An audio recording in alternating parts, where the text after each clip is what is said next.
Labarin masoya.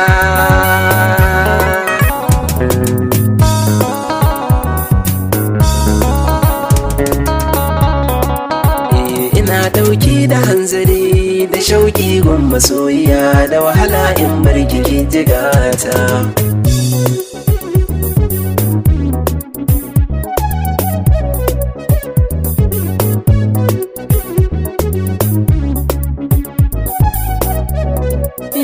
Abinda na ɗauka har cikin birnin su babu dangana, da shi ne kasa da kai da abokinka har ku kama fitina. Ku ɗauki karin sana'a tsakanin ku gaba babu magana, to wanda sa'ilin ku da farin ciki kun kaza ya bayyana. An nuna maka so da shauƙin gauna har da tsokana. So ya kawo ni gurin mai suna Madina, ta nunan so da gauna kuma ita ce ni farin ciki na. Ina murna da jin daɗi daga gani ni walla na yi mata.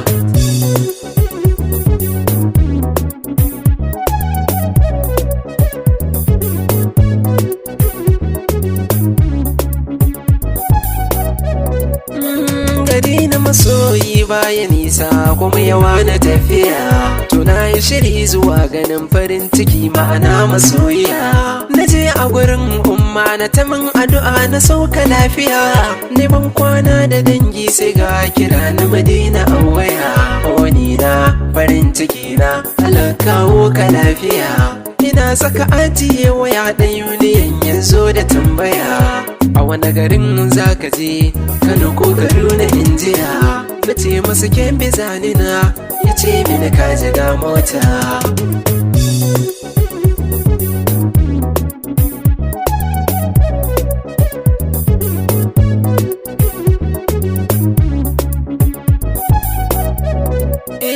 Tafiyar nan mun tashi ne karfe 12 ne da rabi, a raina ina ta salatin Rasulallah dan abi dalibi, da roƙon Allah ya sauke mu lafiya daraja ta annabi. Wasu na fira wasu na kwana, mu ko hanya muke tabi. Tafiya ta kai tafiya har muka isa cikin garin Kebbi, mun sha hanya da mun isa ne karfe 5 har da rabi. Na sauka a mota ina ta kwatancin ina ne zanibi, sai ga kiran Madina ta mini kwatancin inda zan ishe ta.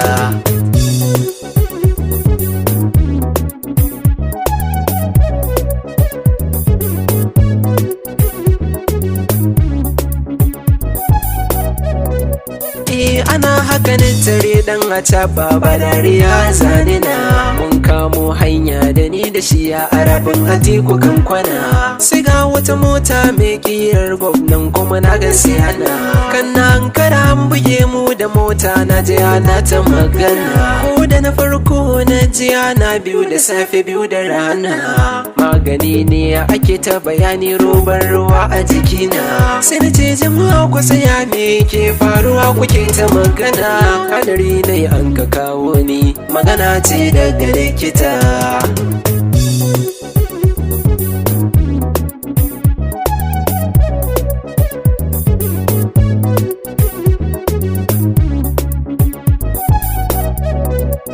Likita dan Allah ka kai ni ba dariya zanina, tana can tana jira na a bar suna kuma babu dangana. Sai likita ya ce in dubi jikina sai na razana, ku biyo na awaka ta gaba labari na da Madina, domin na sha gwagwarmaya soyayya ce ta zamsilar ta.